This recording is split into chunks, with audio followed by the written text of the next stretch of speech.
like Dr. J. Proud. How the so outstanding move. Blazers with their largest lead of the night. Rubio gets the screen from Pekovic, then feeds it while he's rolling it, and one for Peck. That was surgical right there. I mean, what Rubio was able to do in terms of fitting that ball through that tight window. Halfway through this first quarter, 13 left for Boston. Rubio. Well, I'll tell you, that was magic. I never saw the ball. Don't know what a treat it is to watch Ricky Rubio. Check the pass right here.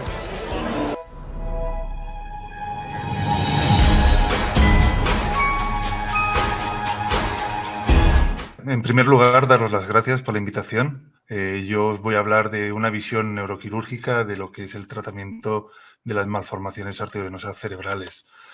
No tengo ningún conflicto de interés, pero ya tengo que adelantaros que soy un apasionado de mi trabajo y tendría que pedir ya de entrada perdón por si hay algún comentario que no acaba de ser acorde a los vuestros. Pero bueno, es simplemente por la pasión hacia este trabajo que tenemos. Ya sabéis que desde la clasificación clásica de McCormick, las malformaciones arteriovenosas es un grupo probablemente el más importante desde el punto de vista neuroquirúrgico, y las cuales hacen referencia pues, a esta colección anormal de vasos, este nidus, en donde existen unas arterias nutricias, ensanchadas, que van directamente a unas venas de drenaje dilatadas sin que haya un lecho capilar interpuesto. Es importante remarcar que dentro del nidus no existe tejido cerebral normal y, por tanto, podremos hacer una exéresis de este nidus teóricamente sin ocasionar daño sobre el paciente. Son lesiones de alto flujo y de media a alta presión.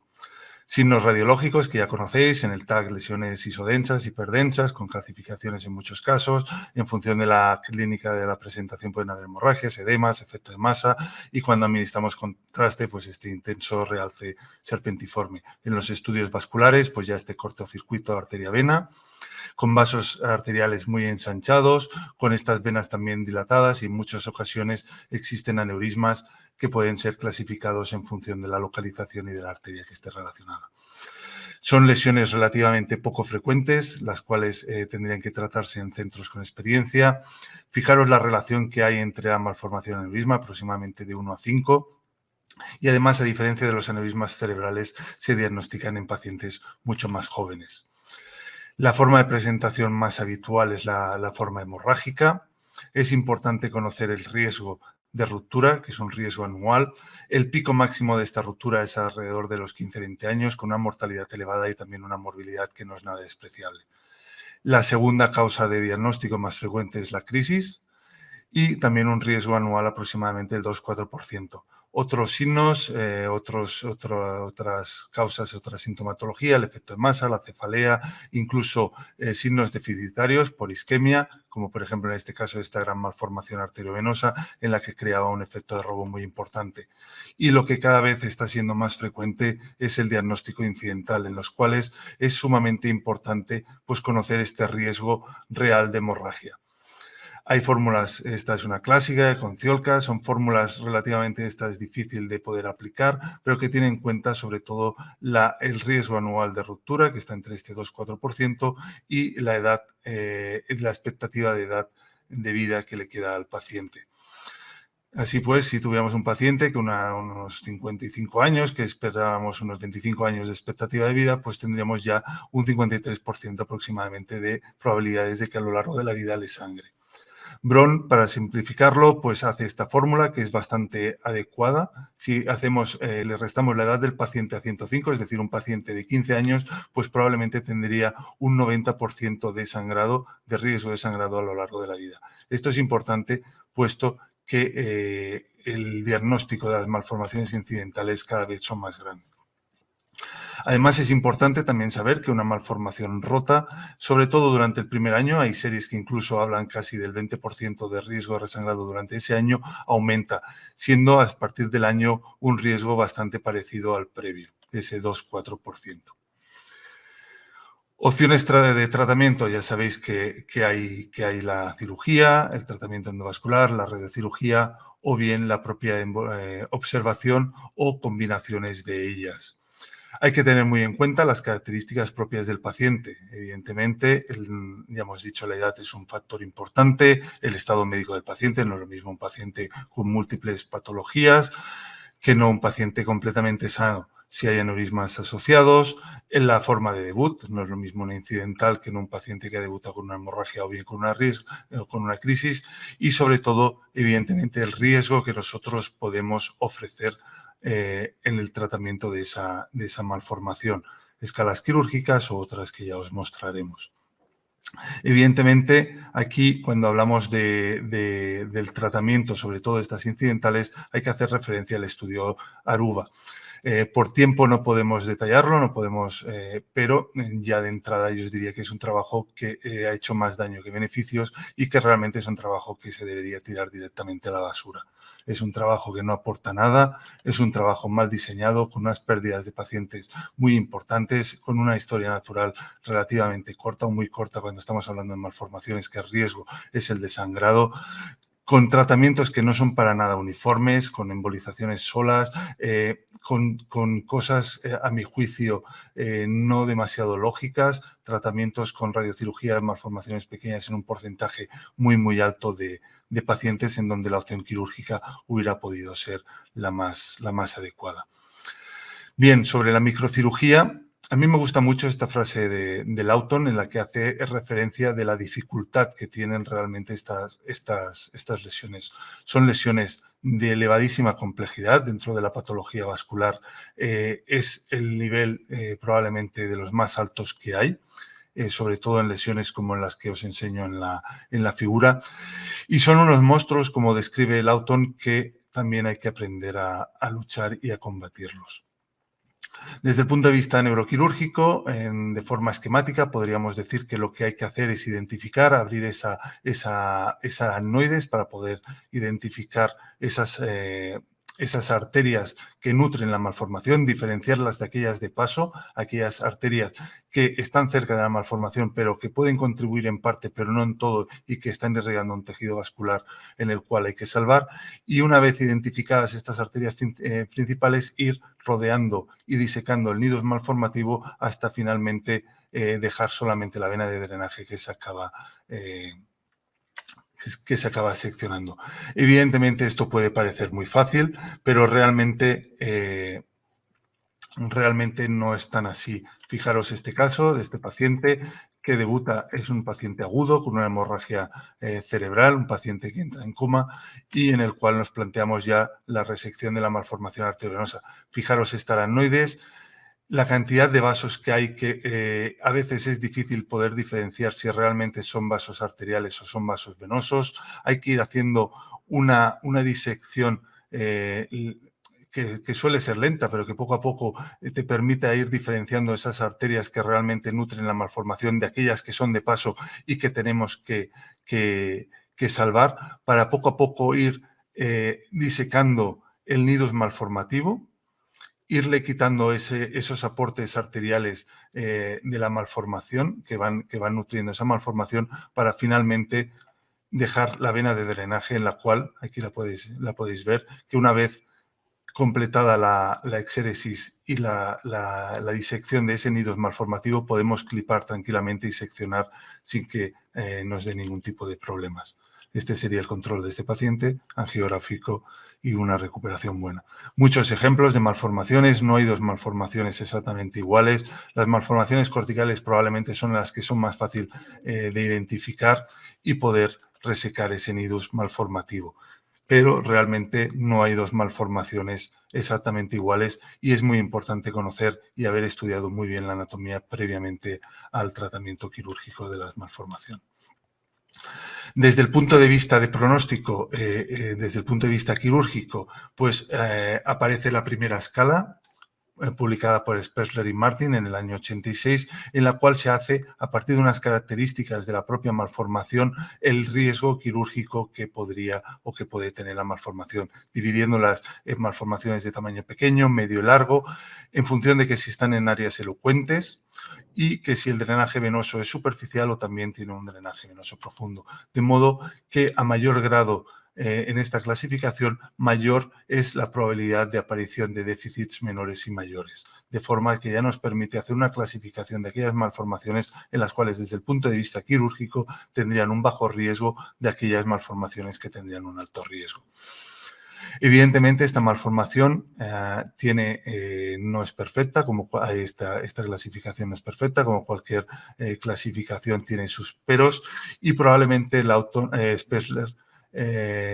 ya define cuál es el principal punto flaco en esta clasificación, que hace referencia a ese grado 3. Ese grado 3 que puede estar compuesto por malformaciones pequeñas, pero que se localicen en áreas elocuentes y con drenajes venosos profundos, o bien un grado más alto que sea por tamaño entre 3 y 6 y en zonas elocuentes. Y se da cuenta que este grado más, es decir, por el tamaño en la zona elocuente, es decir, gran tamaño o mayor tamaño en zonas elocuentes, son las que comportaba mayor riesgo quirúrgico y, por tanto, gradando este grado o este subtipo 3 en 3 subtipos diferentes de cara a planear el tratamiento quirúrgico.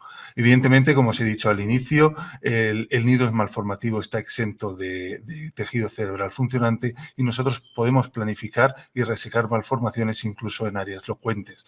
Paciente, en este caso, una paciente joven con un debut en crisis, con una crisis comicial en la cual la operamos despierta. Podemos, por la localización era importante preservar el área del lenguaje, la zona del cálculo en este caso, y nosotros durante la intervención podemos estar mapeando estas áreas cerebrales para poder saber si podemos o afectamos esas áreas de fluencia para poder hacer la resección en un segundo tiempo de la malformación microquirúrgica. Lawton no más quiere incluso perfeccionar. En el año 2010 hace una nueva subclasificación partiendo de la de Sperler y Martin, y en la que añade otras variantes que también tienen una implicación pronóstica desde el punto de vista quirúrgico.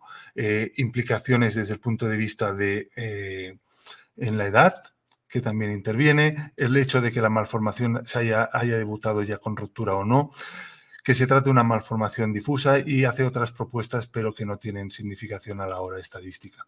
De forma de que clasifica las malformaciones en 10 grados y en las cuales él considera, por ese salto pronóstico en la probabilidad de empeoramiento, el límite del grado 6 como el que podría estar justificado el tratamiento quirúrgico de una malformación arteriovenosa. De forma prospectiva valida esta nueva clasificación en el año 2015 y que actualmente todos los neurocirujanos es la que estamos utilizando. De forma simple podemos dividir las malformaciones en función de esta nueva clasificación de Lawton, de la suplementaria de Lawton, que conocemos todos, como en tres riesgos. Las de riesgo bajo, que son de un grado 1-3, en las que nosotros como neurocirujanos, si hay experiencia en el centro, consideraríamos que deberían, a no ser que las condiciones del paciente no lo permitan o que el propio paciente no lo desee, recomendaríamos el tratamiento quirúrgico de entrada. Aquellas de grado o de riesgo moderado, que serían las que están entre el 4 y el 6, en las que a mi criterio y por muchos neurocirujanos sería el tratamiento quirúrgico más probablemente una embolización prequirúrgica o varias embolizaciones prequirúrgicas para facilitar el tratamiento quirúrgico, y las de alto grado en las cuales se plantearía el tratamiento en aquellos casos en los que no quedase más remedio. Un ejemplo de estas de alto grado sería una paciente joven que debuta en el año 96 con una crisis. Se diagnostica de una malformación gigante y se trata en otro centro con múltiples sesiones de embolización. La paciente sigue presentando crisis de ausencia a pesar del tratamiento, pero no había presentado ningún sangrado previo. A nosotros nos ingresa en el año 2019 con una clínica inicialmente de cefalea, náuseas, vómitos, un déficit neurológico, y acaba entrando en coma cuando llega a nuestro hospital con una anisocoria, y se le realiza un estudio. El TAC ya veis que tiene un extenso hematoma, un desplazamiento de la línea media muy importante, y tiene este monstruo de malformación arteriovenosa. En un primer momento no nos planteamos evidentemente hacer una resección de todo esto, y lo que hacemos es plantear un control de daños.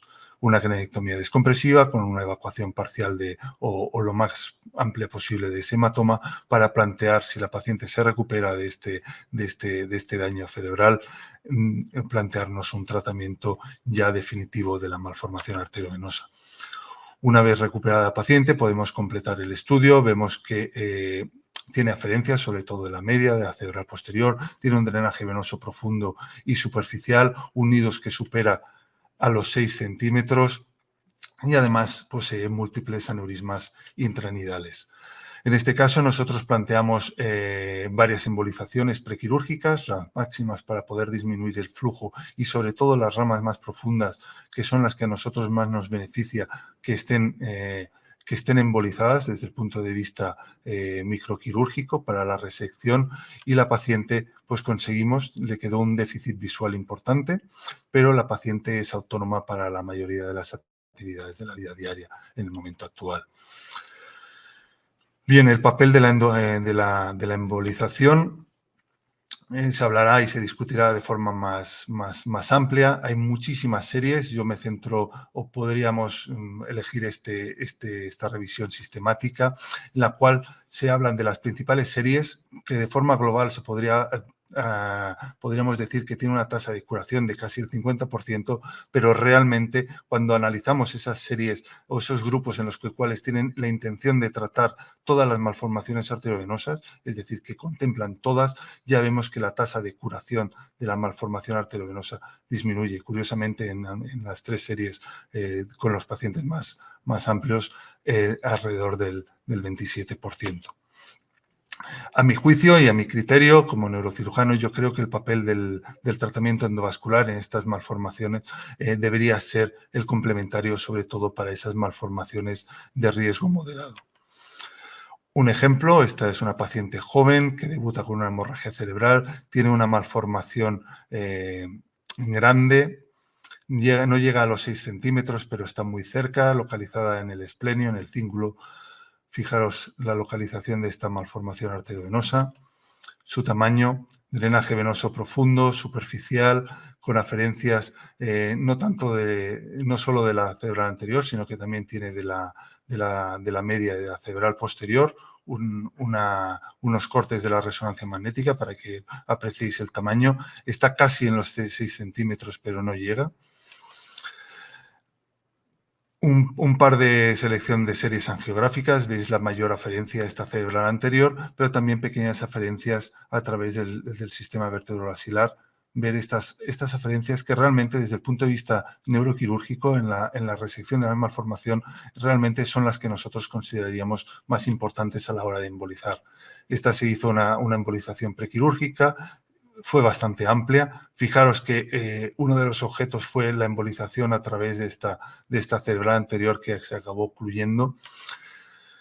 Dentro del riesgo quirúrgico sería una malformación un grado 6 de esta suplementaria de Lawton. Y os enseño algunas partes de la resección quirúrgica en las cuales yo creo que tiene interés o que podría tener interés desde el punto sobre todo endovascular. Fijaros que nosotros el aporte de esta gran aferencia la vemos realmente de forma fácil.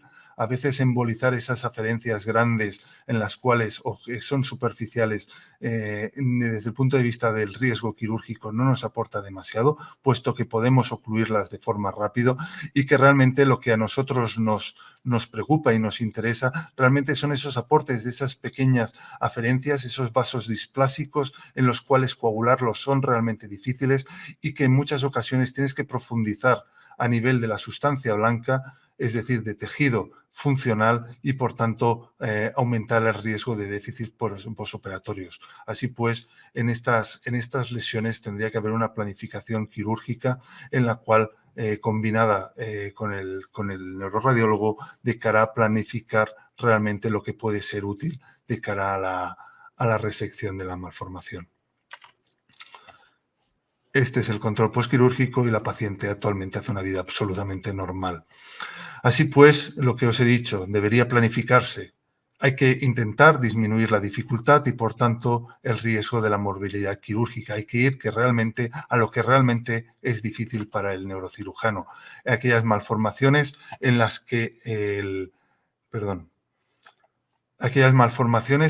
realmente han estado embolizadas las ramas, que realmente son difíciles, son cirugías en las cuales prácticamente no tenemos ninguna incidencia y, como podéis ver, se puede resecar las malformaciones en las partes más profundas sin que haya mínimos o casi ningún sangrado. Además, hay que remarcar, o esta es una opinión personal, que intentar completar una embolización completa de una malformación, yo creo que en esto deberíamos ser todos honestos. Hay que saber lo que realmente estamos o que se puede realmente ocluir o no a la hora de planificar, puesto que intentarlo de forma completa también aporta riesgos y, en el caso de que no se consiga, no aporta mayores beneficios quirúrgicos e incluso los puede dificultar.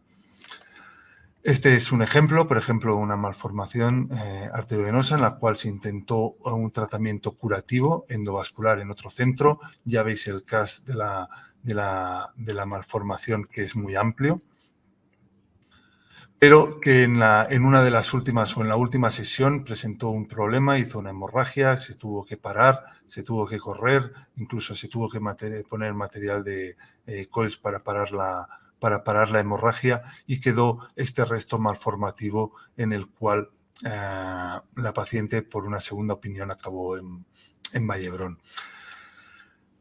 Más secuencias de lo que quedaba desde el punto de vista angiográfico. Ya veis que el nido malformativo está en gran parte embolizado por múltiples materiales de embolización, pero que queda un remanente que no es despreciable en la parte más posterior, próxima al área motora de la paciente.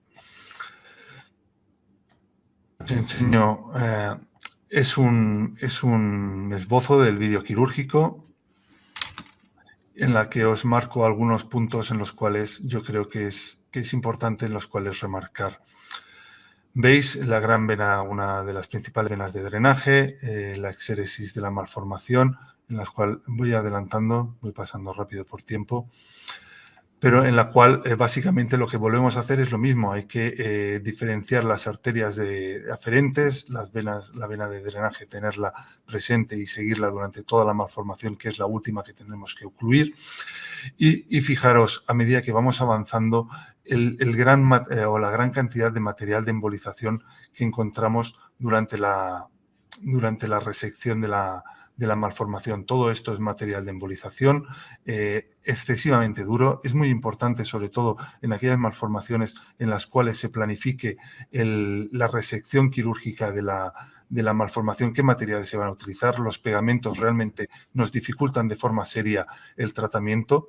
Son muy duros. Todo el mundo tenemos la experiencia de los glues, del otite, por ejemplo, en casa, que quedan como realmente una piedra, y durante la exéresis no nos permite maniobrar la malformación, puesto que cuando hay mucho material de embolización se comportan realmente como un bloque que nos es difícil poder acabar disecándolos.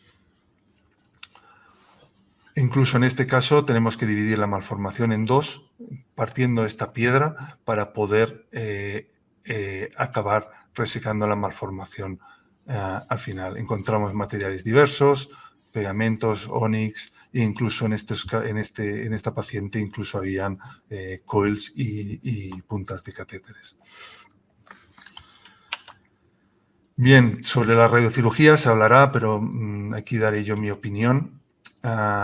Es cierto de que la tasa de curación de las malformaciones, si están bien seleccionadas, es muy alta. Llega aproximadamente en las series hasta el 80% tras una segunda sesión de radiocirugía. Y en mi opinión es ideal para aquellas malformaciones que sean de alto riesgo quirúrgico o bien en pacientes que no desean esa cirugía, y actualmente no tanto la radiocirugía, sino como el tratamiento de otros tumores mediante fraccionadas estereotáxicas. Incluso se está planteando en malformaciones de alto grado para disminuir ese riesgo. Van apareciendo, probablemente se hablarán también de escalas pronósticas para el éxito de esta malformación, en las cuales se tienen sobre todo en cuenta el tamaño, el volumen de la malformación e incluso otros factores como podría ser la localización de la malformación. Hay que decir que realmente la radiocirugía, incluso durante ese periodo de latencia, de 2, 3, 4 años, disminuye el riesgo de sangrado, pero que hay trabajos que muestran que incluso una vez obliterada la malformación, el riesgo de sangrado se reduce de forma muy significativa, pero no llega a ser del 0%. Además, tenemos que tener en cuenta de que, como cualquier otro tratamiento, también tiene posibles efectos secundarios, y que estos están en relación a la dosis, y lo que podría ser paradójico, aumentar dosis por encima de los 16 Grays, 20 Grays, no aumenta la tasa de oclusión de las malformaciones, sino que realmente lo que hace es aumentar las complicaciones con tasas incluso menores de obliteración. Además, hablaremos probablemente durante la discusión, esta es una opinión personal, yo creo que realmente en aquellas malformaciones en las cuales se planifique una radiocirugía como tratamiento definitivo, debería intentar evitarse el tratamiento endovascular previo. Ha habido muchos trabajos en los cuales parecía que podría ser beneficioso y otros que puede parecer, pero ya estos dos metaanálisis, estas dos revisiones que se hacen, nos muestran de que realmente, analizando todos los estudios, el tratamiento endovascular disminuye la probabilidad de cierre de las malformaciones. Este es el segundo, este es el más reciente, el 2017, en la cual nos muestra lo mismo. Un ejemplo del tratamiento de lo que os digo, en las cuales, vuelvo a decir, tendríamos que ser honestos, es reconocer realmente qué malformaciones son aquellas que una persona o un centro puede llegar a tratar, y si no, pues tampoco no pasa nada por derivarlas a otros sitios. Esta malformación se intentó un tratamiento endovascular, de intentar cerrar completamente la malformación con múltiples sesiones de tratamiento endovascular, cada vez más cierre. Fijaros la gran cantidad de material y de embolización colocado. Se envió después a radiocirugía para el resto que quedaba, y al cabo de 5 o 6 años nos aparece en nuestro centro con una nueva hemorragia cerebral. Fijaros el resto de malformación tan importante que quedaba, a pesar de todo el material de embolización puesto. Y realmente es una malformación que a mi criterio, si la hubiéramos visto, evidentemente le hubiéramos hecho un tratamiento endovascular prequirúrgico, pero yo creo que a un riesgo aceptable para la paciente. Bien, esto es todo. Daros las gracias y espero poder discutir los aspectos que queráis en la discusión. Gracias. Muchísimas gracias, Fal. La verdad que lo has dicho harto y claro. No lo has hecho corto, pero lo has dicho harto y claro. Yo creo que podemos pasar, hacemos las preguntas al final, pasamos al doctor Roberto Martínez, que nos explique su visión de la radiocirugía. No se te escucha, Roberto. ¿Lo tienes muteado? No. Ahora. ¿Me escucháis? Alto y claro. Lo que no sé si estáis viendo mi presentación. Todavía no. Ahora Neil te lo pone. A ver, vamos a ver. No sé si la estáis viendo. ¿La estáis viendo ahora? Perfecto. Bueno, vamos a ver. Os agradezco mucho vuestra invitación para participar en esta experiencia, en esta presentación sobre malformaciones. Bueno, yo quizá soy bastante más viejo que el doctor Aricán, y entonces estoy de acuerdo con él en muchas cosas. Debo de mostrarle mi admiración por su gran habilidad a la hora de operar malformaciones, pero yo, después de tratar más de 2000 malformaciones, creo que tengo algo que decir. Vamos a ver, ¿qué podemos ofrecer desde el punto de vista de la radiocirugía en el tratamiento de las malformaciones? Bueno, primero, nuestro primer objetivo es que la malformación se cierre, curando al paciente y evitando el riesgo de hemorragia. Después, intentamos reducir el riesgo de hemorragia durante el periodo entre el tratamiento y la obliteración o en aquellas malformaciones que no se cierran por completo tras la radiocirugía. Como bien dice el doctor Aricán, las malformaciones extensas o en según donde estén verdaderamente son francamente difíciles de tratar. Intentamos reducir el flujo a través de la malformación y conseguir que disminuya el robo vascular. Y por último, y esto especialmente en la infancia es importante, prevenir el crecimiento de la malformación a evitar la angiogénesis periférica a la misma. Esto, como bien ocurre en la infancia, en mi experiencia, al menos por debajo de los 20 años, el 7% de los pacientes han presentado otra malformación después de que se ha cerrado la primera. Bueno, exclusivamente mediante radiocirugía basada en gamma knife, que es un sistema específico para tratar lesiones cerebrales, en todo el mundo había hasta el año 2019 más de 1.300.000 pacientes tratados. De indicaciones vasculares que incluían no solo malformaciones, sino cavernomas, fístulas, etcétera, había aproximadamente un 12% de pacientes y específicamente de malformaciones algo más de 100.000 pacientes. Es decir, que aproximadamente el 80% de las indicaciones vasculares tratadas con esta técnica representan malformaciones vasculares. Esta es nuestra experiencia publicada, que es muy similar a la de otros grupos. Ya ha hablado algo de ello el doctor Aricán. Nosotros tenemos en la actualidad algo más de 1.500 pacientes tratados. Son los pacientes seguidos hasta el año tratados hasta el año 1999 y en estos momentos había la posibilidad de que se obliterase, como bien ha dicho el doctor Aricán, oscilaba entre un 69 y un 75%, dependiendo de diversos factores que ahora discutiremos. La mejoría clínica de estos pacientes representa casi el 90% de los casos seguidos y los casos que habían tenido una hemorragia después de la radiocirugía era un 6% de casos, con un riesgo de hemorragia anual de 1,2% hasta el cierre de la malformación. El déficit quirúrgico permanente había sido bajo de un 3,8% de pacientes. Pero si agrupamos las malformaciones por volumen, y hacemos malformaciones menores de 5 centímetros cúbicos, entre 5 y 10 centímetros cúbicos y mayores de 10 centímetros cúbicos, vemos que en el grupo 1 la posibilidad, esta es una muestra, este es un ejemplo de una paciente con una malformación de 4 centímetros cúbicos cerrada a los 2 años y el Kaplan-Meier para este grupo es de un 80% de casos. Es la posibilidad que tienen de obliteración las malformaciones por debajo de 5 centímetros cúbicos de volumen. Entre 5 y 10 centímetros cúbicos de volumen la posibilidad es muy similar.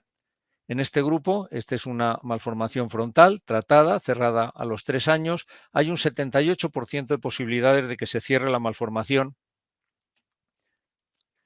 pasado un tiempo variable. Y por último, las malformaciones mayores, aquellas por encima de los 10 centímetros cúbicos, en nuestra experiencia con un volumen medio de 18 centímetros cúbicos, ya un volumen considerable, baja.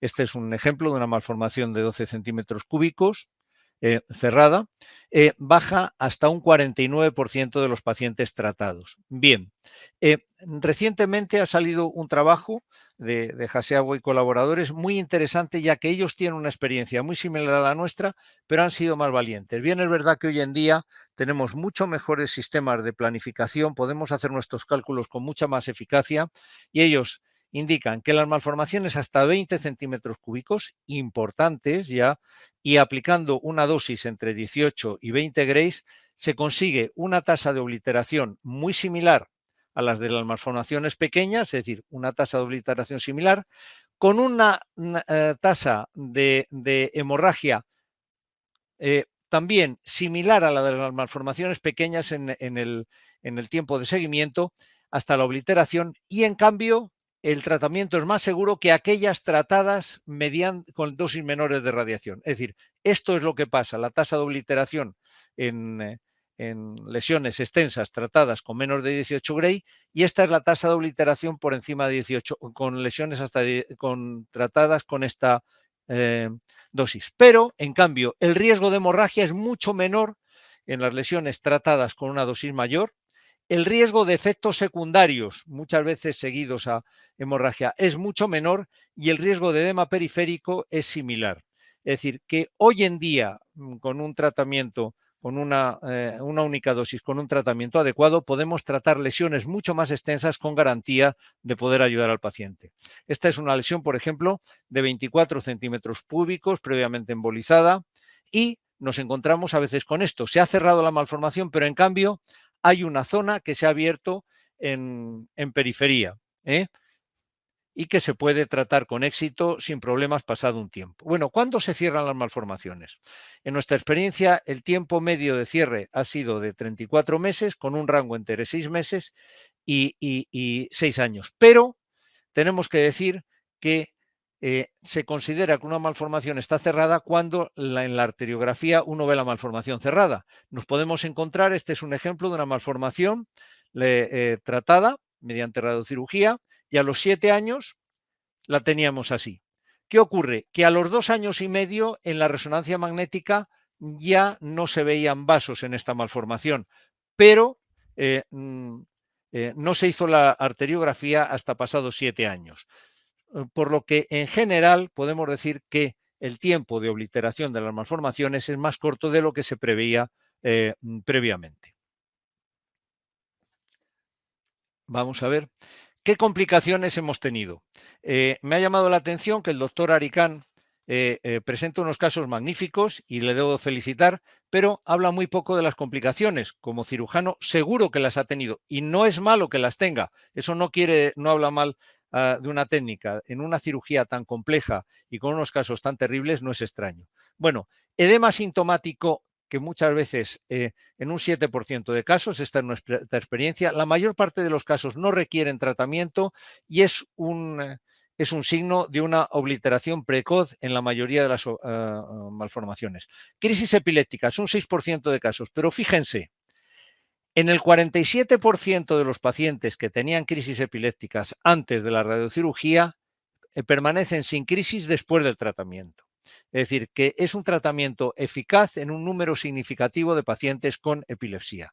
Déficit neurológico permanente en un 3,8% de casos y los casos de necrosis, quistes, en nuestra experiencia, y no hemos visto hidrocefalia, no hemos visto segundos tumores, aunque tengo que decir que hay 3 reportados en el mundo en la experiencia que les he indicado previamente, sobre algo más de 100.000 pacientes tratados. Este es un caso de edema por radiocirugía, esta es una malformación temporal tratada, este es el edema que nos encontramos a los 9 meses, terrible, y en cambio en esta arteriografía vemos que la malformación se ha cerrado pasado antes de un año. Cuando nos encontramos ese edema tan importante con captación de contraste, etcétera, suele ser un signo de cierre precoz de la malformación. Este es el caso de necrosis, una malformación tratada, y a los 14 años nos encontramos con estos signos. El paciente se operó y se extirpó un tejido necrótico. Este es el caso, una malformación embolizada con ónix, en el cual tratamos y se formó este quiste que también se intervino con éxito. Bueno, riesgo de hemorragia por radiocirugía. Es verdad, en eso coincido con el doctor Aricán.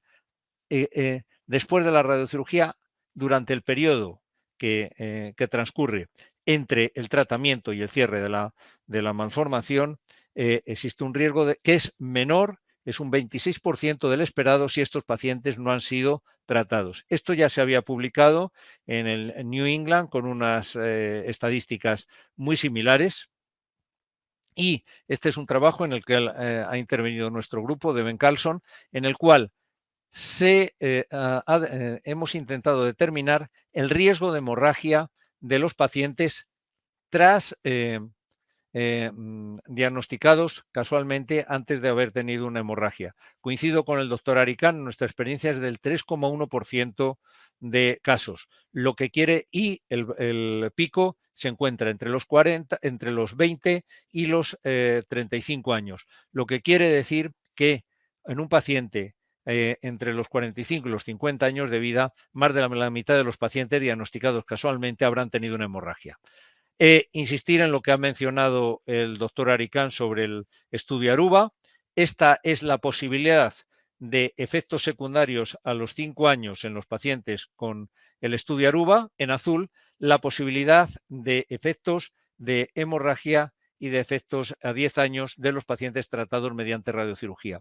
Esto ya ha sido tratado por nuestro grupo, de nuevo, nuestro grupo ha intervenido en el estudio denominado Nassau, en el cual concluimos que el tratamiento mediante, en este caso mediante radiocirugía, es superior a medio y a largo plazo que los pacientes seguidos con el estudio. Creo, y en eso coincido con el doctor Aricán, que el estudio Aruba ha hecho mucho daño. Bueno, ¿qué ocurre con la embolización y yo me centro ahora en la radiocirugía? En efecto, este trabajo ya lo ha presentado el doctor Aricán. Durante mucho tiempo se ha dicho que la embolización antes estoy centrándome en la radiocirugía, reduce significativamente la tasa de obliteración. Y es verdad que no hay diferencia significativa entre el riesgo de hemorragia y los déficits neurológicos permanentes después de la radiocirugía en los pacientes que habían sido embolizados. Ahí no se incrementa el riesgo. ¿Cómo puede influir? También depende, en primer lugar, de la angioarquitectura de la malformación a la hora de valorar qué es lo que se va a hacer con esta malformación. Miren, esta es una malformación plexiforme y sin fístulas, 10 centímetros cúbicos, no embolizada. Un buen caso para cerrarse. Esta malformación tiene un 70-72% de posibilidades de cierre a los 4 años tras el tratamiento.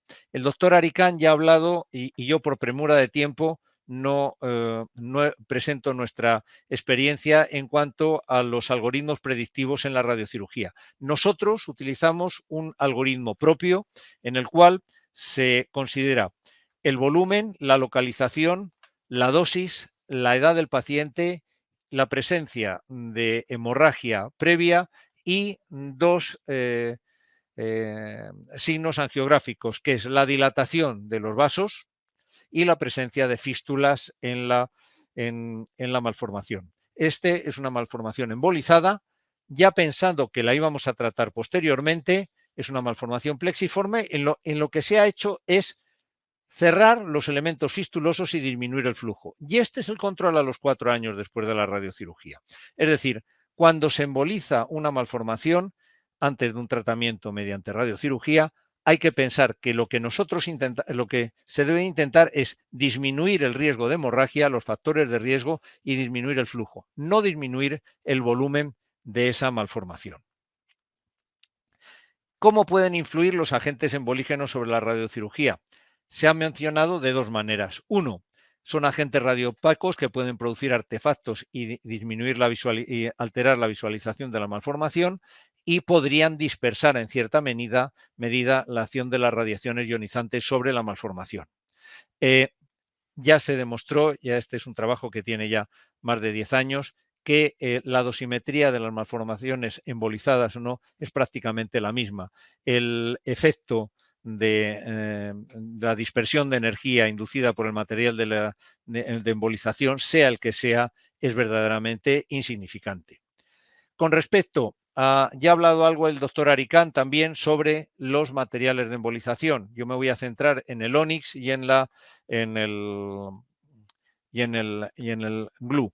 Nos encontramos con que el Onyx penetra mejor en los vasos pequeños, produce una reacción inflamatoria, pero hay trabajos como este en donde se cuestiona la oclusión permanente inducida por el Onyx. En el caso del cianobutril, del NBA, del cianoacrilato, ya ha mencionado el doctor Aricán que se pega a los vasos y se forma verdaderamente una roca dentro de la malformación. Es decir, se rellena totalmente la luz del vaso. En el caso del Onyx nos encontramos con que quedan espacios lacunares y en estos espacios lacunares hay células endoteliales. A partir de ahí se pueden producir de nuevo vasos. Yo, una malformación embolizada, creo que no se repermeabiliza, es decir, el material de embolización no desaparece de la malformación, sino que se forman nuevos vasos en el interior de la malformación.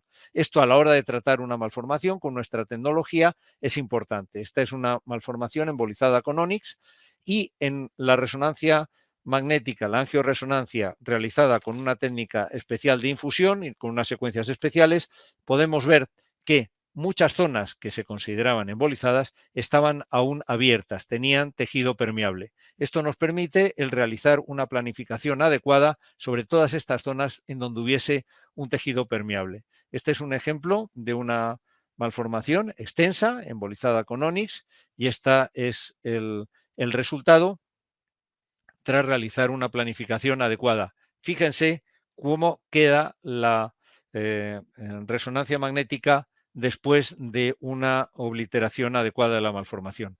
Esta es una malformación embolizada con cianobutril, cianocrilato, con en la radiocirugía, y esto es posteriormente. Era una malformación que tenía cerca de 20 centímetros cúbicos. En ocasiones tratamos las malformaciones y posteriormente una embolización puede ser eficaz. Este es un ejemplo.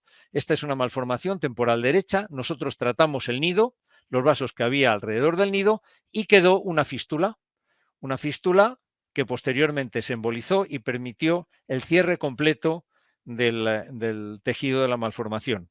Y esto fue mucho más fácil de hacer después de que se hubiese cerrado el nido alrededor de toda esta fístula. Bueno, recientemente nosotros hemos participado en un estudio cooperativo sobre lo que pasa en las malformaciones radiadas y previamente embolizadas. Este es en este momento el mayor estudio retrospectivo que hay de bases de datos realizadas en las malformaciones. ¿A qué conclusión se ha llegado? Que las probabilidades acumuladas de obliteración a los 3, 4, 5 y 6 años fueron similares entre las malformaciones radiadas y embolizadas y las únicamente radiadas. Las tasas de hemorragia, mortalidad y efectos adversos fueron muy similares en estos dos grupos. Este estudio refuta el concepto previo de que la embolización de malformaciones afecta negativamente la posibilidad de obliteración después de la radiocirugía.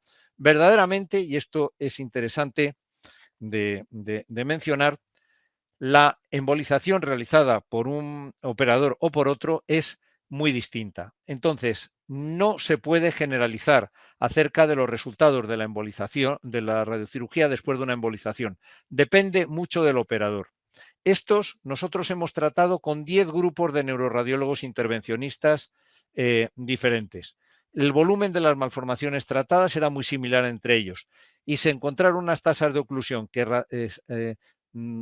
después de la radiocirugía que oscilaban entre un 33 y un 89% de casos, con lo que la técnica de embolización es esencial a la hora de valorar los resultados de la radiocirugía. Y por último,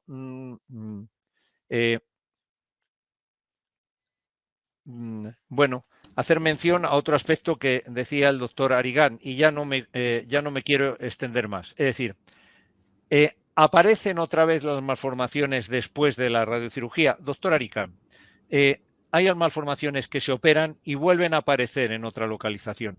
Eso puede ocurrir después de la radiocirugía.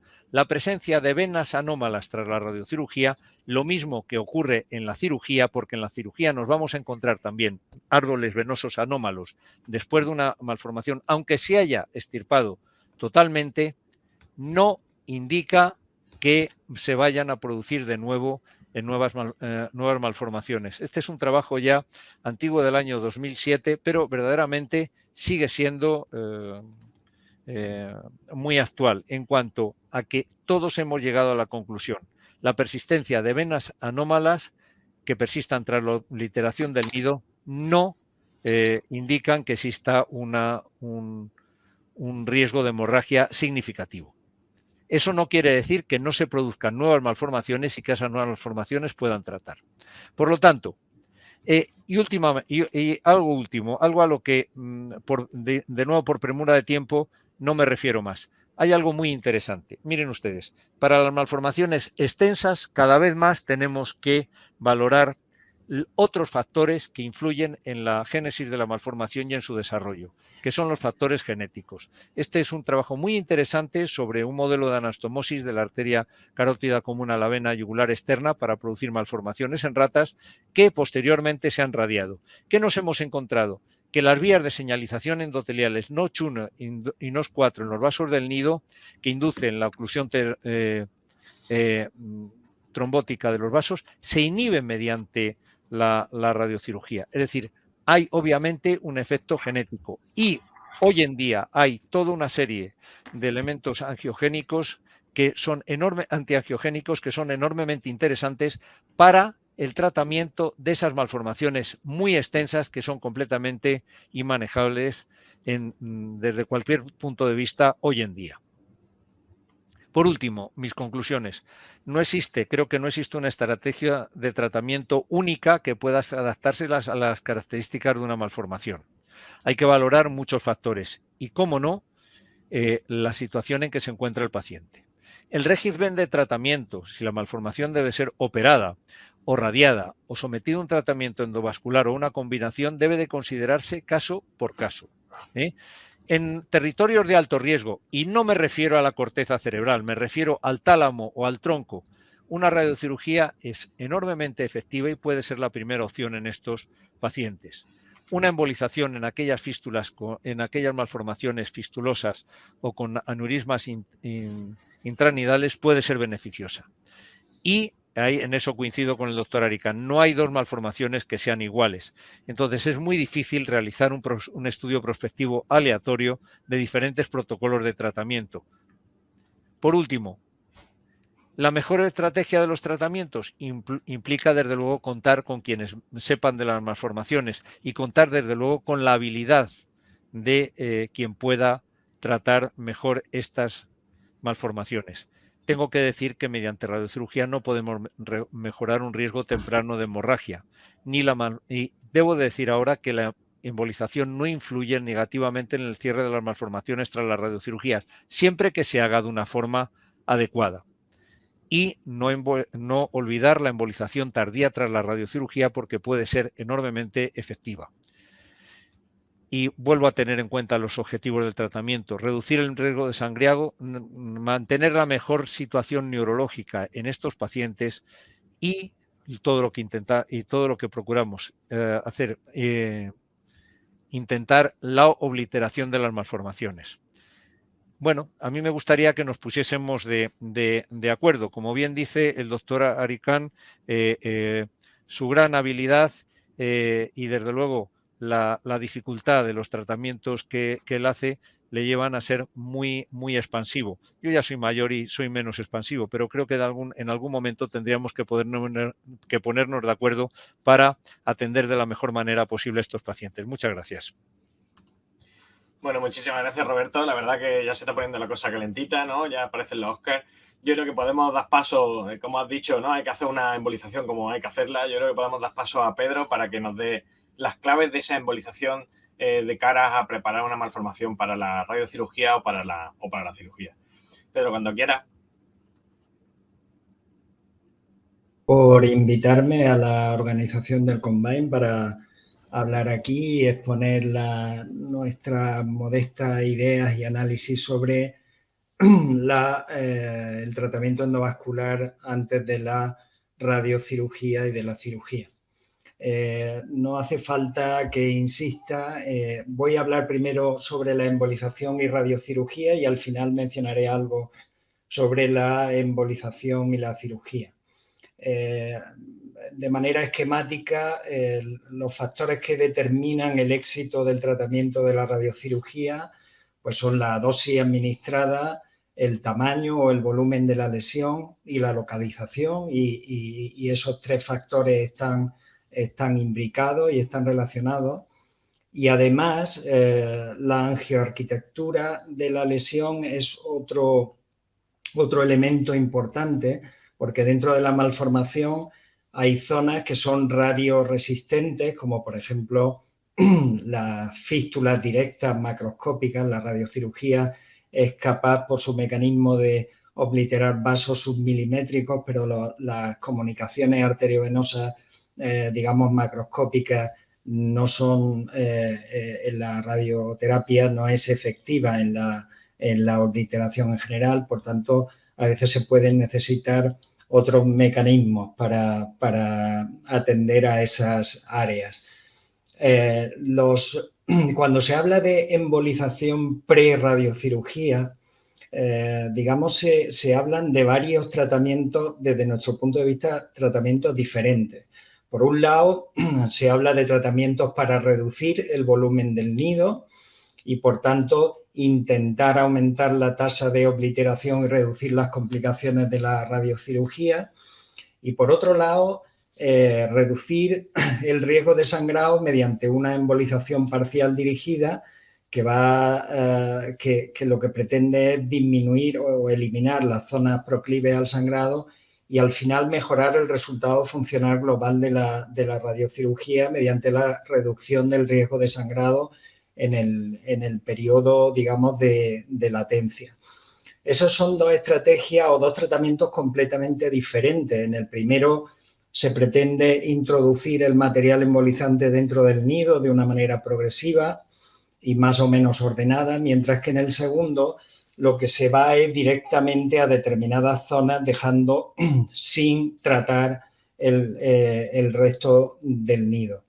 En la mayoría de los estudios, esas dos estrategias están mezcladas y no se hace un análisis, digamos, separado de cada una de esas estrategias que tienen, de esos objetivos y esos tratamientos que tienen formas de, digamos, tasas de complicación, técnicas de actuación que son diferentes. Es de todos conocido, ya el doctor Martínez ya lo ha mencionado, también lo ha mencionado el doctor Aricán, la idea general de que la embolización pre-radiocirugía se asocia a tasas inferiores de obliteración. Eso es una idea que está circulando en la literatura. El metaanálisis más grande que hay hecho con una revisión sistemática, con una revisión sistemática de 2017, al que ya se ha referido los dos ponentes anteriores, pues efectivamente se confirma que la tasa de obliteración global con embolización es menor y, por tanto, el estudio concluye que el tratamiento se asocia a tasas inferiores de obliteración. Los mecanismos, como ya Roberto Martínez ha mencionado, se habla de la posible reducción de la dosis de radiación por el material embolizante, aunque haya estudios que indiquen que puede ser, digamos, en el caso, por ejemplo, del gamma knife, que puede ser despreciable, pero ese es un mecanismo que se aduce. Las embolizaciones parciales de la malformación pueden generar zonas de hipoxia y generación de zonas de angiogénesis, que son zonas que son radioresistentes y que podrían explicar el por qué algunas zonas no responden. Hay dificultades en la delimitación del nido porque el material embolizante es radioopaco y en determinadas situaciones pueden provocar artefactos en los estudios de imagen que pueden hacer difícil la delimitación precisa. Y como también ha mencionado Roberto Martínez, existe la posible recanalización cuando se utilizan algunos tipos de embolizantes como el Onyx, por ejemplo, aunque, digamos, esto todavía está en fase de debate. Efectivamente, cuando se utilizan técnicas de imagen para crear el espacio heterotáxico como el TAC o la resonancia, la presencia en gran cantidad del material embolizante, pues sí que provoca artefactos que pueden impedir la correcta delimitación del nido. Y en la resonancia el artefacto metálico con vacío de señal también, aunque menos intenso, puede también provocar problemas de localización. En este estudio, este metaanálisis que os menciono, además se observa que la tasa de efectos adversos de la radiación en los pacientes embolizados es menor, por tanto algo de efecto absorbente se aduce que debe de haber en la embolización. Y también se habla de unas complicaciones de la embolización que desde mi punto de vista son muy elevadas y con tasas que van del 7 al 21% en la mayoría de los estudios con 2 cifras de tasa de morbimortalidad, lo cual a mí me parece muy elevado.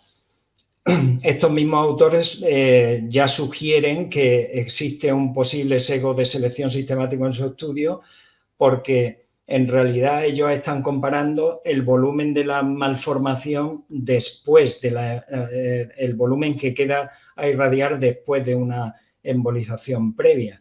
Ellos dicen que probablemente las malformaciones que se han tratado previamente con embolización eran originariamente más grandes, y al ser más grandes seguramente eran más complejas, y probablemente, por tanto, sus expectativas de obliteración completa eran menores y se están comparando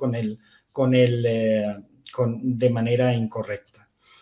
Efectivamente, para solucionar ese problema, este estudio reciente en el que han participado el doctor Martínez y que ya ha mencionado, un estudio hecho por la International Radiosurgery Research Foundation, un estudio multicéntrico con un número muy grande de pacientes en el que se intentan comparar los pacientes en los que se ha hecho radiocirugía y embolización, pero utilizando los datos de la malformación antes de la embolización, que es, digamos, de lo que adolecía el estudio anterior. Se hace un estudio de cohortes prospectivos, intentando ver qué pasa entre pacientes a los que se le ha hecho embolización y no. Y efectivamente, como ya se ha comentado, no hay diferencia en las tasas de obliteración. Hay una menor tasa de efectos adversos de la radiación sintomáticos, y vuelvo a ver otra vez que hay una tasa de complicaciones de la embolización muy, muy elevada, cerca de un 10%.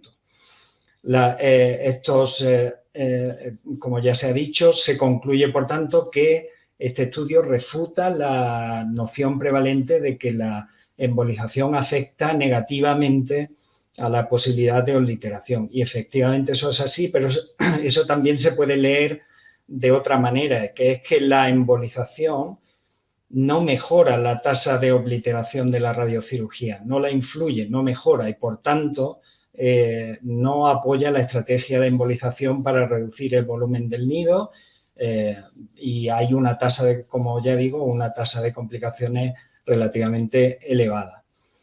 Vuelvo a repetir que la embolización pre-radiocirugía incluye 2 tipos diferentes de tratamientos que nunca hasta donde yo conozco, se han evaluado de forma separada. Y en concreto me gustaría hablar un poco más de la embolización parcial dirigida, de las embolizaciones dirigidas a reducir el riesgo de sangrado y no a reducir el volumen del nido. La embolización parcial dirigida, o la Partial Targeted Embolization, es un término que ya acuñó Timo Krins en el año 2010 y que se basa en la detección y eliminación de los focal wake points o zonas de la malformación proclives al sangrado. En ese artículo se menciona un catálogo de lesiones que los autores consideran que son proclives al sangrado, entre ellos los aneurismas intranidales, los aneurismas perinidales, las fístulas arteriovenosas directas, y también incluyen las ectasias venosas y la estenosis venosa. Establecer en ciencia una relación causal entre determinadas características y el riesgo de sangrado es difícil, pero hay bastante literatura sobre la vinculación causal entre los aneurismas intranidales y perinidales, también de las fístulas directas y algo menos de las ectasias venosas y estenosis venosa, aunque conceptualmente, digamos, desde el punto de vista fisiopatológico es bastante coherente pensar que las ectasias venosas y las estenosis venosas hacen a la malformación proclive al sangrado. Estos autores hacen un análisis retrospectivo y llegan a la conclusión de que cuando se hace una embolización parcial dirigida versus cuando no se hace, la tasa de riesgo es significativamente menor como la tercera parte. Estos autores también señalan que es muy importante una estrategia multidisciplinar en el que el itinerario hacia la curación de la malformación debe estar predefinido antes de iniciar cualquier tratamiento y de forma consensuada, y que en este caso la embolización parcial dirigida lo que hace es modificar la historia natural para contribuir al que el resultado de otras modalidades de tratamiento acaben completando la curación. Recientemente este mismo grupo ha publicado sus conclusiones acerca de este esquema de la Partial Targeted Embolization o embolización parcial dirigida en términos de cuál es la seguridad y eficacia del procedimiento. Ellos analizan de forma retrospectiva su base de datos y comparan los enfermos que se han embolizado con esta estrategia versus los que no se han embolizado y sin embargo tenían target que no fueron tratados. Y ellos llegan a la conclusión de que la tasa de resangrado, la tasa anual del resangrado se reduce casi a la cuarta parte y que las complicaciones permanentes derivadas de esta estrategia es muy baja, comparando con cifras publicadas previamente de cerca del 10%, y sin embargo solamente esta estrategia tiene una tasa de complicaciones permanentes relativamente baja. La pregunta está si este tipo de estrategia también se podría extrapolar a las malformaciones no rotas en las que se detecta, digamos, zonas focal weight point, zonas, digamos, proclives al sangrado, y si de verdad seríamos capaces de modificar la historia natural de esas malformaciones para reducir su riesgo de sangrado. Esa es una pregunta que hasta donde yo sé no está contestada, pero probablemente mi impresión es que probablemente la contestación sea sí. Dado el bajo riesgo de estas intervenciones, probablemente, aunque habrá que demostrarlo, también funcione para las malformaciones no rotas. Por tanto, la embolización parcial dirigida, en el caso del escenario pre-radiocirugía, probablemente será segura y eficaz, no ha de influir las tasas de obliteración de la radiocirugía, pero sí ha de disminuir la tasa de sangrado en el tiempo de latencia y, por tanto, seguramente va a mejorar el pronóstico funcional. Que yo sepa, no hay estudios específicos de este tipo específicamente de embolización con estos objetivos específicos en el caso de la radiocirugía, y sería interesante demostrar que lo que la teoría parece indicar se cumple en la vida real, en el terreno de la radiocirugía, como nosotros creemos firmemente. En el Hospital Virgen de las Nieves tenemos un equipo multidisciplinar en el que hay neurocirujanos con mucha competencia en el tratamiento de malformaciones arteriovenosas. También estamos neuroradiólogos intervencionistas, que también la tenemos. Y hay una unidad de radiocirugía que se fundó en el año 96, tiene una de las más antiguas de España, en donde los neuroradiólogos intervenimos tanto en la indicación del tratamiento radioquirúrgico como en otras alternativas u otros tratamientos complementarios en ese equipo multidisciplinar. Los neuroradiólogos somos los que definimos la diana de tratamiento y la delimitación de los órganos de riesgo. Hacemos la integración multimodal de las imágenes e interpretamos las imágenes de seguimiento y en especial del cierre del nido malformativo y del shunt arteriovenoso. Y la estrategia en nuestro hospital es siempre consensuada. ¿Qué hacemos en el Hospital Virgen de las Nieves? Pues en el Hospital Virgen de las Nieves no realizamos embolizaciones pre-radiocirugía con intención de reducir el volumen del nido.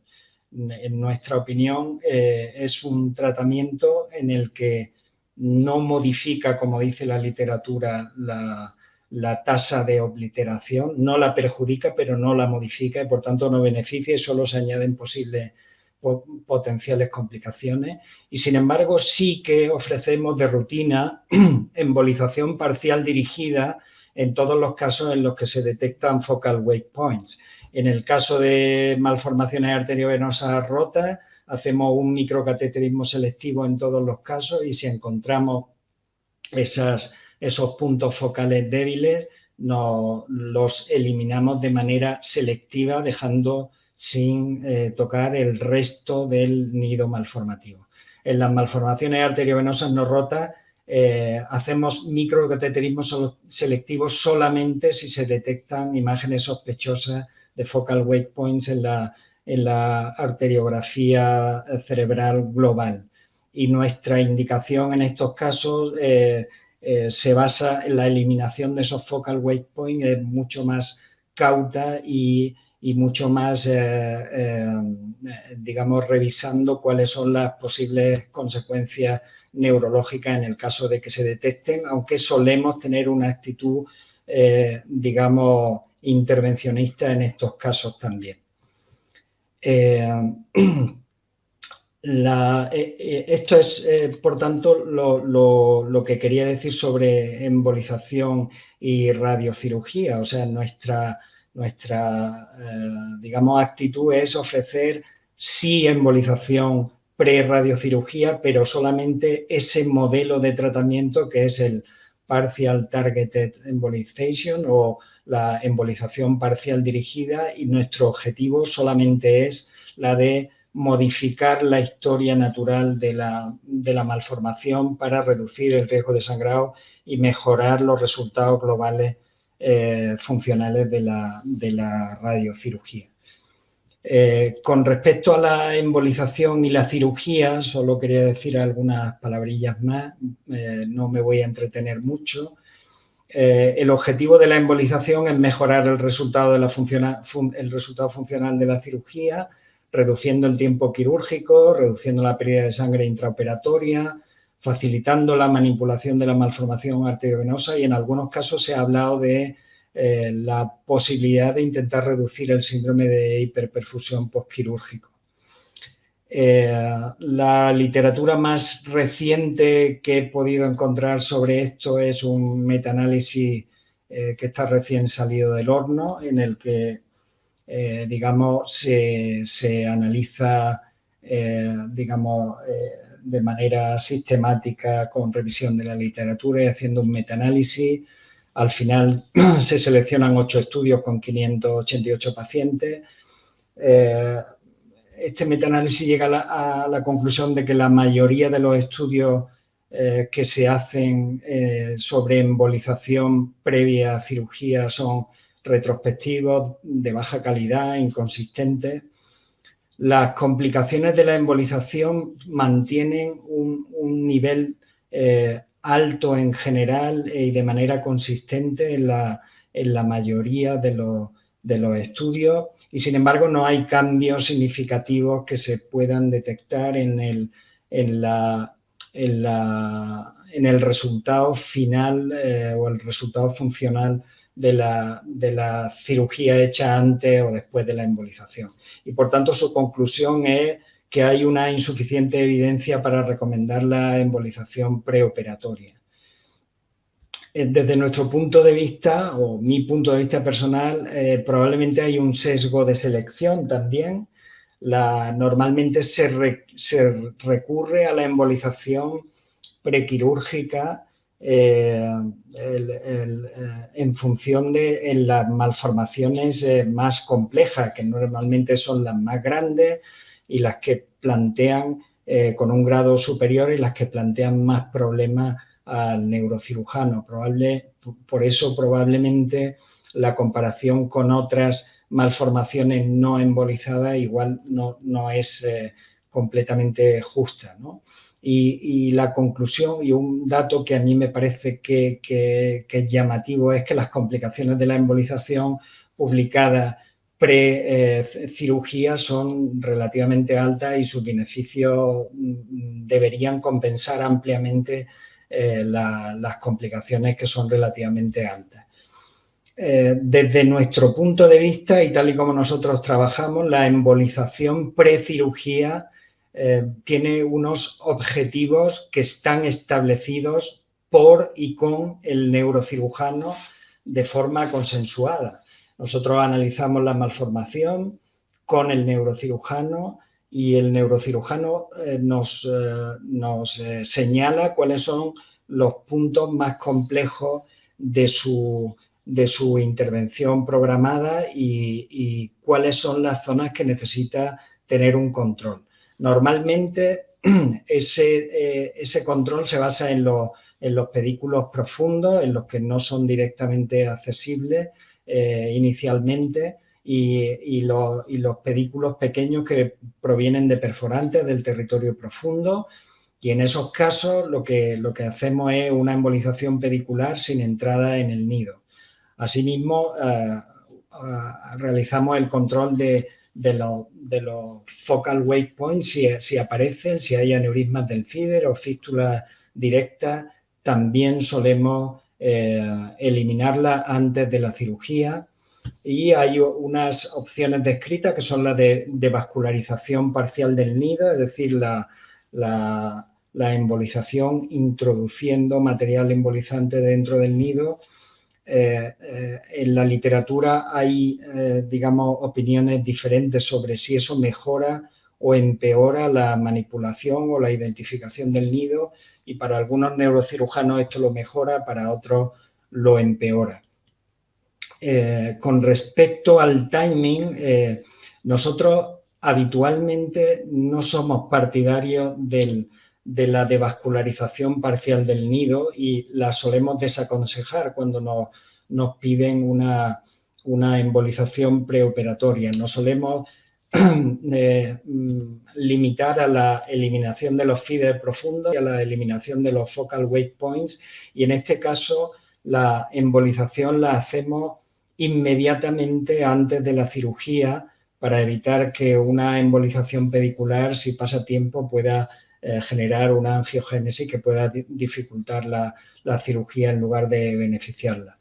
Está descrita la cirugía diferida con varias sesiones separadas por varias semanas para la devascularización del nido, pero en nuestra experiencia y en nuestra opinión la devascularización parcial del nido no es una estrategia, es precisamente esta variante del tratamiento la que es responsable de las cifras más altas de complicaciones en relación a la embolización precirugía. Y con respecto a los materiales de embolización, me gustaría decir algunas palabras que tienen influencia sobre la cirugía. Se utilizan coils, cianoacrilato o líquidos copolímeros como el Onyx, Squid o el Fill, y el tántalo es un material que se utiliza para darle radiopacidad y que en el caso de la cirugía está descrito que pueden producirse, si se utiliza la electrocoagulación bipolar, se pueden producir chispas e incluso puede producirse la combustión espontánea del Onyx en el momento en el que se produce la cauterización en un nido lleno de Onyx. Esto se produce porque el polvo de tántalo es inflamable a baja temperatura. De hecho, se considera un material, digamos, peligroso en la manipulación. Tanto el Onyx como el Squid contienen tántalo y, sin embargo, cuando el tántalo está asociado al cianoacrilato no produce este fenómeno. Parece ser porque en el Onyx y el Squid se produce una estructura en forma de esponja que permite la exposición del tántalo al oxígeno y, por tanto, la combustión. Por tanto, si se hace una embolización prequirúrgica, en teoría, el Fill, que contiene yodo y no contiene tántalo, sería el material de embolización más adecuado. Desde luego, si a nuestro neurocirujano le decimos que le vamos a dejar la malformación, que no va a tener ningún problema, el neurocirujano que suele enfrentarse a la malformación como si fuera un infierno y cuando empieza con la electrocauterización el nido sale ardiendo y no para de arder, probablemente si no le advertimos la experiencia puede ser completamente infernal en este caso. Y no quería decir nada más por el momento. Estoy dispuesto a vuestras preguntas. Bueno, muchísimas gracias, Pedro. Yo creo que ya podemos dar paso a todos los panelistas y yo creo que lo primero es hacer una ronda de contestación por alusiones. No sé si Fuad o Roberto quieren comentar algo sobre lo que se ha dicho o pasamos directamente a las preguntas. Como ha sido el primero, Fuad, tiene... Yo he sido el que más ha ajustado en el tiempo, ¿eh? Y eso que me ha media reído. hora. Ha hecho media hora justo, el doble. Vale, pues yo creo que podemos pasar a las preguntas de la doctora Adriana Castro, que pertenece a nuestro comité científico y es la que se ha encargado de contactar tanto con Fuad como con Roberto. Si quiere, Adriana, hazle la pregunta incómoda. Hola, ¿se me escucha bien? Sí. Sí. Bueno, nada, en primer lugar, dar la enhorabuena por las charlas. Yo creo que ha quedado todos los conceptos muy claros de cada una de las partes. Quería hacer una pregunta al doctor Aricán y al doctor Martínez sobre tiempos. O sea, una vez definido que el mejor tratamiento para una malformación es una embolización prequirúrgica o pre-radiocirugía, ¿cuáles serían los tiempos adecuados? Cirugía inmediatamente después, en el mismo día o al día siguiente de la embolización, esperar unas semanas, enfriar, repetir imagen y planificar cirugía o radiocirugía. Empiezo yo si quieres. Depende fundamentalmente de la situación clínica del paciente. No es lo mismo una hemorragia cerebral que un paciente que se ha diagnosticado de forma incidental o bien por crisis. También depende muchísimo de las características de la malformación y del objetivo que se tenga en ese tratamiento endovascular previo. Si es reducir solamente en una sesión es posible, pues entonces la idea sería hacerla en un día y al día siguiente aproximadamente tratarla. En el mismo día yo creo que no es recomendable porque la gran mayoría suelen ser tiempos quirúrgicos elevados y tampoco no es plan de empezar ya media tarde para acabar de madrugada. Y en los casos en los que se requiera más de un tratamiento, pues tenerlo bien planificado, pero siempre reservando un quirófano o para el mismo día o para el día siguiente por si hubiera alguna incidencia. A ver, yo coincido con el doctor Aricán en las indicaciones de la embolización, pero en nuestro caso todo es distinto. Es decir, yo espero al menos de 4 a 6 semanas, fíjate, después de una embolización para tratar al paciente mediante radiocirugía. ¿Por qué?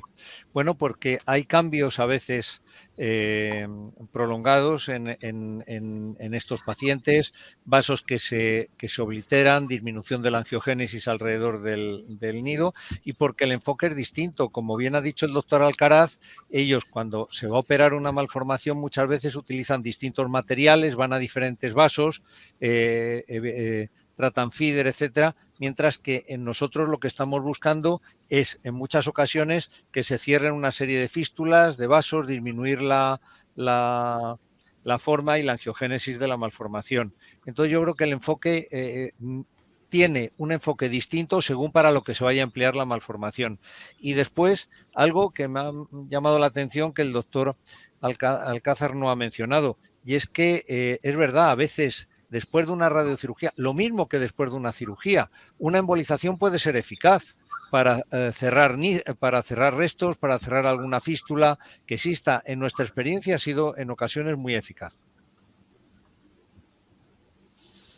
Por alusiones, Pedro, ¿quieres decir algo? Sí, bueno, efectivamente sí hay algún margen de actuación, efectivamente, en la embolización post-radiocirugía.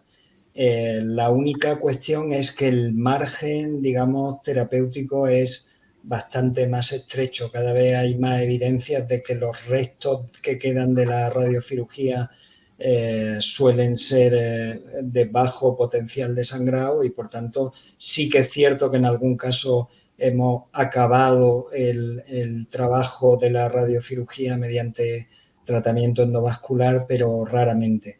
Nosotros las zonas de la angioarquitectura que en principio son resistentes a la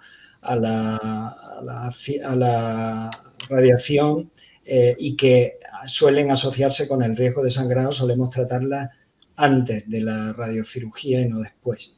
Aunque es cierto que hay algún autor que habla de la conveniencia de hacerlo después, sobre todo si se tiene el concepto de que la embolización, entendida en general, es capaz de reducir las tasas de obliteración. Mi opinión es que depende del tipo de embolización, las tasas de obliteración puede que se reduzcan o no.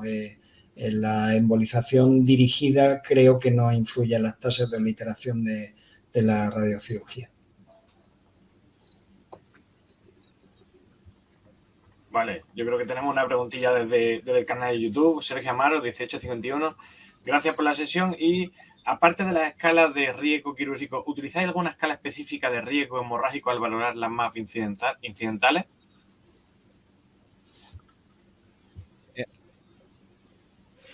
No. Bueno. Nosotros no. Bueno, Juan, no, Roberto. Sí, yo creo que ahí el doctor Alcázar tiene algo que decir. Creo que es importante a la hora de valorar una malformación si esos weak points a los que mencionaba Pedro aparecen. Es decir, si aparecen fístulas, si aparecen zonas de angiogénesis, sobre todo si aparecen dilatación de pedículos vasculares, porque eso puede decir o puede predecir el que esa malformación va a sangrar antes de lo que uno, con más precocidad, ¿no? Entonces, ahí sí me gustaría preguntarle a Pedro si él piensa, aunque ya has mencionado algo, que el microcateterismo es casi mandatorio a la hora de poder valorar una malformación de forma adecuada. Incidental me refiero, ¿eh? Incidental. Si es incidental, digamos, el microcateterismo para intentar buscar esos focal weight points, pues el microcateterismo no es inocuo, indica la necesidad de una anestesia general, etcétera, y entonces la relación riesgo-beneficio es menor. Por eso me refería a que si en la arteriografía global vemos alguna zona, digamos, sospechosa, sí que procedemos al microcateterismo selectivo, y si no la vemos, no. Es posible que con las nuevas tecnologías de angiografía rotacional 4D que algunos fabricantes proporcionan, sea posible el analizar con mucho detalle la malformación arteriovenosa en su interior y a lo mejor anticipar con bastante exactitud si esos focal weight points existen e incluso anticipar cuál es el riesgo de abordarlo. Estoy hablando de las malformaciones arteriovenosas no rotas en donde hay que valorar mucho más el riesgo. Entonces, es posible que no sea necesario en muchas ocasiones cuando utilizamos todas las herramientas que podrían estar disponibles para nosotros. Y hay que ser más cautos, obviamente, en el caso de las malformaciones arteriovenosas no rotas. Pero si efectivamente nosotros encontramos un aneurisma de un feeder o un aneurisma intranidal con claridad, intentamos delimitarlo con claridad y, si es posible, a un riesgo razonable, tratarlo antes de la radiocirugía o la cirugía. En nuestro caso, a una proporción mucho más grande se tratan con radiocirugía que con cirugía y que con embolización, con intención curativa. Estoy de acuerdo en lo que decís, lo que de todas formas creo que la pregunta iba sobre alguna escala específica, tal como tenemos para los aneurismas, el FASES o escalas en sí, datos radiológicos que nos hacen pensar que una malformación tiene más riesgo que otra, sí, pero que estén validadas como escala en la cual podamos hacer una puntuación como por ejemplo el FASES de los aneurismas incidentales, esto yo que sepa no existe. Hasta mi conocimiento no, en eso coincido contigo. Yo tampoco la conozco. No se conoce. Bueno, yo creo que pasamos a la pregunta de la doctora Elvira Jiménez, que es neurointervencionista en Reina Sofía y también pertenece a nuestro comité científico. Elvira, cuando quieras, la pregunta incómoda. Venga. Bueno, no muy incómoda, yo creo. Esta va dirigida a los tres, en realidad. A mí me gustaría saber si, aparte de, bueno, microcateterismo selectivo y eso, también hacéis, sobre todo, claro, en malformaciones que estén en área elocuente, pues estudios de resonancia magnética ya un poco más avanzados, con tractografía y eso, y hasta qué punto, bueno, son útiles. Esa es la primera. Venga, luego hago más, que si no se nos olvidan. Estudios funcionales de resonancia magnética, ¿te refieres? Sí, también funcionales o, bueno, tractografías para ver hasta qué punto hay riesgo de, claro, de lesión. Esto nos ha cambiado el paradigma desde el punto de vista quirúrgico, o incluso como os he enseñado el ejemplo del paciente despierto, en el cual actualmente puedes asegurar un abordaje en el cual no vayas a producir un déficit neurológico. Yo creo que es mentira. Yo creo que esa paciente no estaba despierta o no la estaba operando. Es impresionante eso. Que sí, que estaba hablando. Y además, porque tengo limitaciones en el tiempo y la verdad que tengo un montón de trabajo y no me ha dado mucho tiempo de preparar, pero os aseguro de que se exploraban todas las áreas. No sé si os habéis fijado, estaban zonas que le producían acalculia. Teníamos identificado los dos lenguajes. Llegamos a identificar tanto el catalán como el castellano. Habíamos identificado incluso el inglés, que estaba bastante más apartado del Wernicke. Y eso nos da más seguridad. Evidentemente, en este tipo de pacientes suelen ser malformaciones pequeñas. Si os acordáis de la primera subclasificación que hace Lawton sobre los tipos 3, el tamaño es importante del área fluente, porque para no causar daño. Y respondiendo ya de paso ya al doctor Martínez, evidentemente todos tenemos complicaciones. Si no tocas a nadie es cuando no las tienes. Esto sí que hay, evidentemente. Pero yo eso creo que lo he dicho al inicio, creo que debemos de ser honestos en lo que estamos tratando. Cada uno tiene que saber cuáles son las posibilidades reales que puede hacer o dar a un paciente. Y desgraciadamente nosotros, o yo en mi caso, veo muchas segundas opiniones que creo que esta honestidad no es extendida a todos los profesionales que intervienen en este tipo de malformaciones. Gran eufemismo, estoy de acuerdo contigo. Incluso sería más duro. Roberto, ¿estudios funcionales o tractografía o algo? Sí, bueno, yo coincido con el doctor Aricán en cuanto a la honestidad de nuestra actuación. Mira, los estudios funcionales para nosotros son especialmente importantes, pero a diferencia de lo que le ocurre al doctor Aricán, a mí me interesa preservar la corteza, evitar el que llegue una dosis de radiación. Yo lo tengo mucho más fácil que el doctor Aricán. Tengo que decir que la curva de aprendizaje es mucho menor y que no tengo ni mucho menos las habilidades del doctor Aricán. Pero en algo que nos ha sido especialmente importante es en las malformaciones talámicas, en las malformaciones de ganglios basales y en las malformaciones de tronco. Ahí las tractografías, por ejemplo, el advento rubro talámico, el ver la vía piramidal de forma adecuada, etcétera, y las conexiones los haces a nivel del tronco, nos han sido especialmente útiles a la hora de evitar esos haces de sustancia blanca, especialmente en tálamo, evitar la radiación excesiva de esos haces en sustancia blanca. Entonces, desde luego, eso tiene su interés. Pedro, ¿te unes a ese...? Sí, igual cuando la malformación está en un área estratégica, pues sí recurrimos a la resonancia magnética funcional y a la tractografía para intentar, digamos, delimitar mejor en el caso de la radiocirugía o orientar mejor al cirujano o la embolización y sobre todo anticipar, si se puede, los riesgos que hay en cada una de ellas. Y si tenemos una malformación en un área elocuente, ¿siempre hacéis estudio funcional o tracto ya según lo que veamos? ¿Siempre? ¿O depende? Si está rota, no. Bueno, sí. Pero si es una incidental y se plantea la opción de tratamiento, sí, siempre. De acuerdo con el doctor Aricán. Si sospechas que hay alguna zona sensible ahí siempre es, nosotros siempre la hacemos. Ten en cuenta que son además estudios previos, que te llevan tiempo, etcétera, y elaboración y preparación del paciente. Desde luego, nosotros siempre que hay un riesgo, por ejemplo, el preservar las irradiaciones ópticas, etcétera, siempre lo hacemos. Yo creo que el tema de trabajar de manera multidisciplinar es que es importante, ¿no? Es que ningún estudio quizás incluye la experiencia de los operadores, ¿no? Tanto si son intervencionistas como neurocirujanos, pero es que es evidente que eso también hay que tenerlo en cuenta a la hora de decidir cómo tratar cada caso, yo creo, ¿no? El centro donde esté el paciente y eso, ¿no?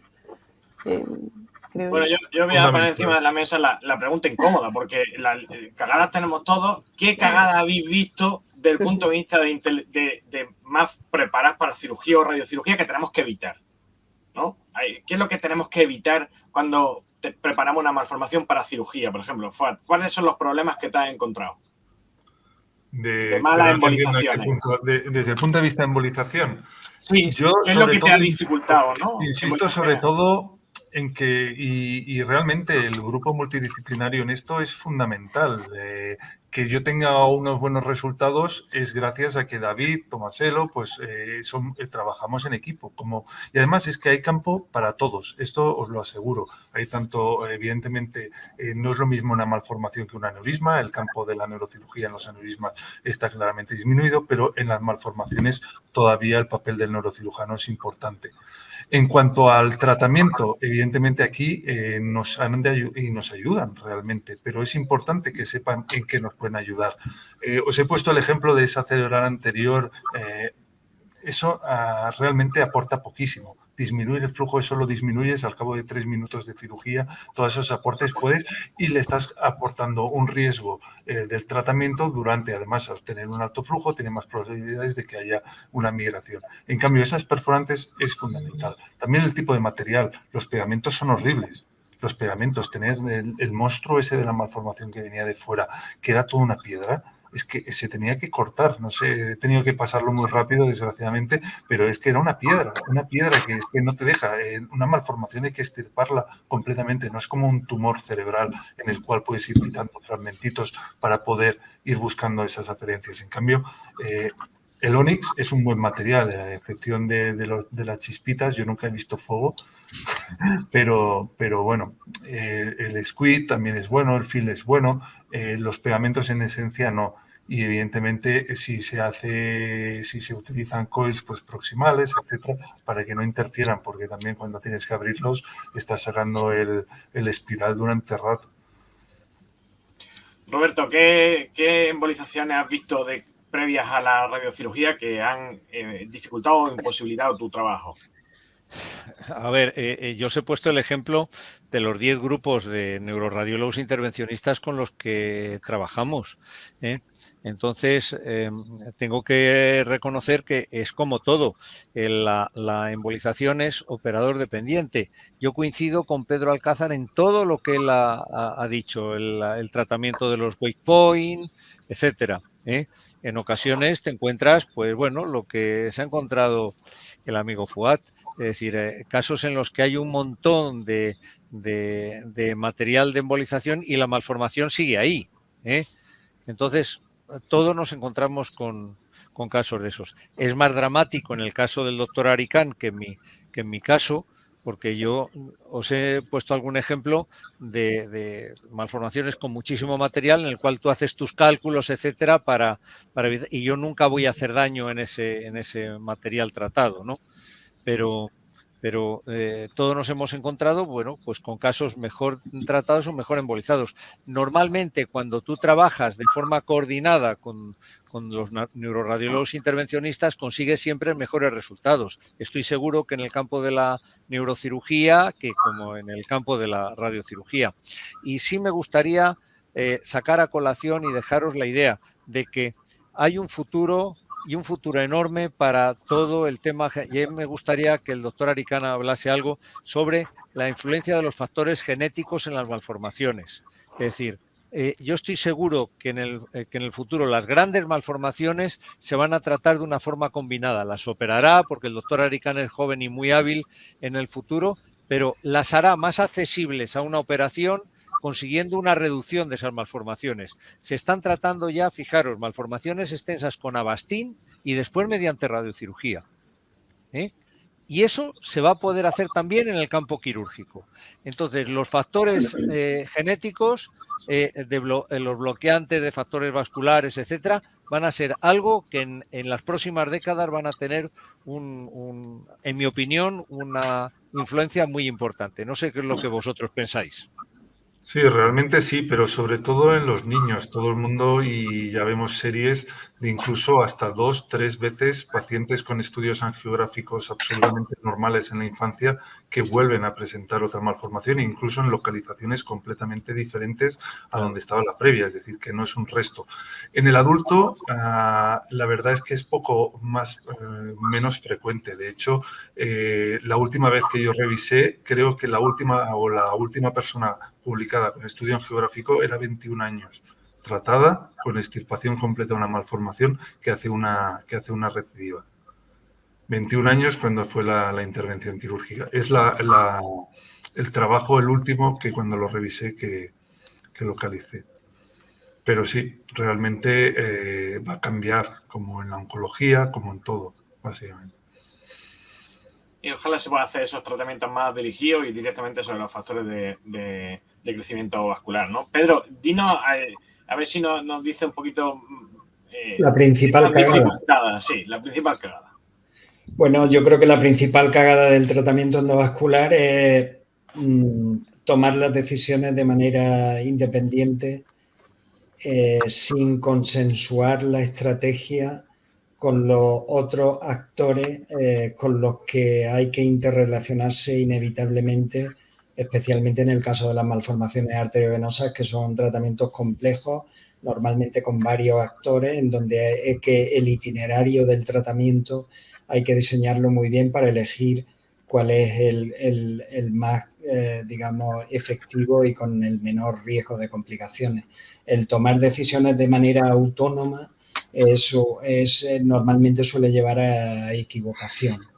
Y el paradigma es, con mucha frecuencia, malformación que me pongo a embolizar porque es mía y ya cuando ya no sé qué hacer más con ella, entonces la mando a radiocirugía. La falta de estrategia y la falta de diálogo es posible que prive a los pacientes de unas expectativas de curación con mejores resultados. Y yo creo que en el caso especial de las malformaciones arteriovenosas, la gran cagada es no aliarse con los otros actores del tratamiento. Bueno, yo creo que nos tenemos que quedar con eso porque es lo que todos habéis coincidido, ¿no? Yo creo que si tenéis alguna otra pregunta más o comentario, y si no, estamos casi en 45 minutos que nos hemos retrasado. Si tenéis algún comentario o alguna pregunta más.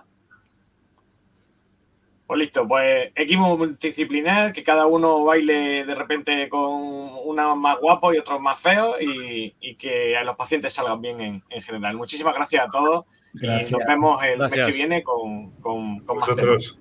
Chao, gracias. Muchísimas gracias. Gracias. Adiós. Gracias. Chao. Adiós.